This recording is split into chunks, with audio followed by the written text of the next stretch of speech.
കയറി പോകുന്നത് നമ്മൾ തവിട് കലക്കാൻ വേണ്ടി പോവുകയാണ് കേട്ടോ.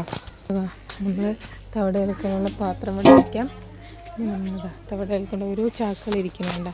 ഇതിൽ ഓരോന്നിലും എന്താ പെല്ലറ്റ് വേണ്ട. അപ്പോൾ നമുക്ക് ഇതിന് ഈ കപ്പിലാണ് നമ്മൾ അളക്കുക. അപ്പോൾ നമുക്ക് ഒരു കപ്പ് എടുക്കാം. ഒരു കപ്പ് എടുത്തിട്ട് കിട്ടിയില്ലേ, ഇനി അടുത്ത കപ്പ് നമ്മളൊരു 3 കപ്പ് ഇട്ട് കൊടുക്കാം കേട്ടോ. ഇതിൽ കുട്ടിക്കും അമ്മയ്ക്കും കൂടിയുള്ളതാണ് കേട്ടോ. 2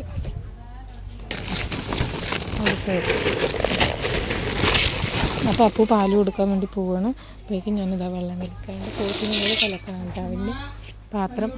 അതിൻ്റെ പാത്രം അവിടെയാണ്. ഇനി അടുത്ത പാത്രം നമ്മളുടെ ഇതാണ് കേട്ടോ. ഇതിൽ നമ്മൾ എന്താ എടുക്കണം കാണിച്ചു തരാം. ഇതിൽ നമ്മൾ എടുക്കാൻ പോകുന്നത്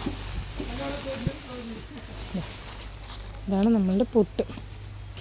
അപ്പോൾ ഇത് ഈ പൊട്ടിൻ്റെ ചാക്ക് ഒരുപാട് തന്നെ കേട്ടോ. വിലക്കുറവുമാണ്. അതുപോലെ തന്നെ നമുക്ക് ലാഭത്തിൽ തീറ്റ കൊടുക്കാൻ പറ്റിയിട്ടുള്ളതാണ് കേട്ടോ. രണ്ടാമത്തെ, ഇനി 3-ാമത്തെ പാത്രം ഇടാം കേട്ടോ. 3-ാമത്തെ പാത്രം ഇതിലിട്ടുണ്ട് കേട്ടോ. ഇനി നമ്മൾ അടുത്തത് ഈ ഒരു കുടം വെള്ളം ഇതിലോട്ട് ഒഴിക്കാൻ പോവുകയാണ് കേട്ടോ. ഒരു കുടം വേണ്ടി വന്നില്ല, 3/4 കുടം വെള്ളം നമ്മൾ ഇതിലേക്ക് ഒഴിച്ചിട്ടുണ്ട് കേട്ടോ. എന്നിട്ട് നമുക്ക് കൈകൊണ്ട് നന്നായിട്ട് മിക്സ് ചെയ്ത് കൊടുക്കാം കേട്ടോ. ഇതിൻ്റെ ഇടയിലുള്ള കടലപ്പിണ്ണാക്ക് പെല്ലറ്റ് നന്നായി മിക്സായി വരട്ടെ കേട്ടോ. അതാണ് നമ്മളുടെ പശുവിനുള്ള തീറ്റ റെഡി ആയിട്ടുണ്ട് കേട്ടോ. ഫുൾ വീഡിയോ നമ്മുടെ യൂട്യൂബ് ചാനലിലുണ്ട്.